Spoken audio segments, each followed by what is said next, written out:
Para sacar los inyectores viejos tenemos que sacar la rampa de inyectores. Ahí la vemos con su cableado y hay dos tornillos que la sujetan. Este tornillo y este tornillo. Para sacarlo vamos a necesitar un T30, una llave de fuerza y una llave cricket chica. Acá tenemos los tornillos T30. Ahí vemos la rampa sin los dos tornillos que acabamos de sacar. Sacamos la manguera de vacío del freno. Ahora desconectamos el sensor MAP. Ahora desconectamos el regulador de presión de combustible. Ahora con cuidado movemos la rampa de inyectores hasta que los inyectores salgan de la admisión. Ahora movemos la rampa del otro lado hasta que sale por completo.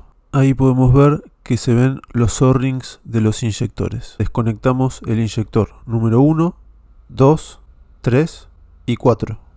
Levantamos el cableado con cuidado de no arrancar ninguna ficha y levantamos la rampa de inyectores. Así podemos exponer los inyectores y cambiarlos. Los dos inyectores de la derecha tienen otro tono de color. Estos son inyectores viejos. Los de la izquierda son nuevos.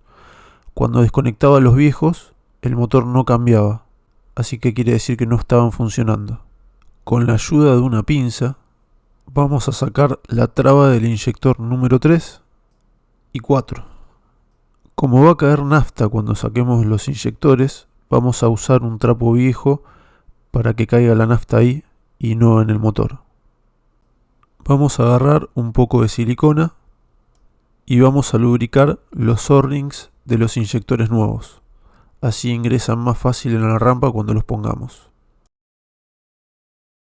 Con una mano vamos a sujetar fuerte la rampa y con la otra vamos a tirar del inyector, tratando de no arrancar el conector, que suele romperse. Ahora vamos a poner el inyector nuevo, así evitamos que se evapore la nafta o se contamine la rampa. Así que simplemente vamos a presionar tratando de que el O-ring entre bien y selle bien. Sacamos el cuarto inyector. Tenía puesto los inyectores IWP-044. Estos son los inyectores originales, así que tenían 24 años. Y estos son los inyectores nuevos. Vemos que tiene la misma leyenda, IWP-044. Ahora ponemos el cuarto inyector, teniendo cuidado de que ingrese bien el O-ring. Así no pierde combustible. Ahora volvemos a poner la traba del inyector. Vemos que a los costados del inyector tiene una ranura donde tiene que deslizar el metal. Para ponerlo no necesitamos ninguna herramienta. Con la mano ingresa fácilmente. Ponemos la traba del cuarto inyector.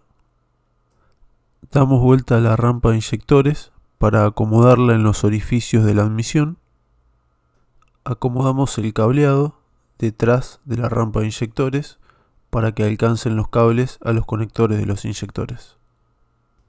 Ahora con cuidado empujamos la rampa hacia abajo tratando de que los O-rings ingresen bien.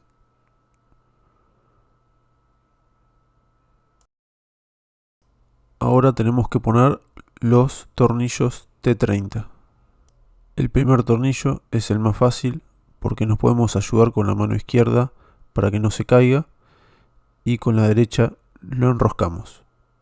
El del fondo es más difícil porque no podemos meter la otra mano, pero ingresa bastante fácil.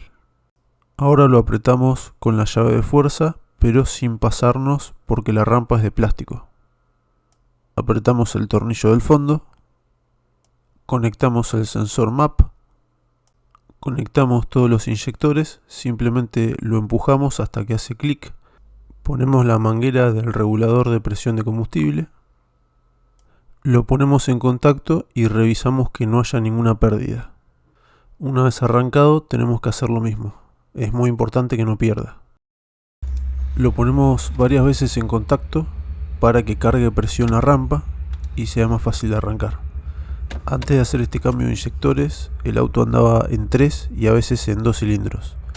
Le costaba muchísimo acelerar también. Ahora con este cambio de inyectores mejoró muchísimo. Espero que les haya gustado y cualquier duda o consulta, háganme un comentario. Muchas gracias.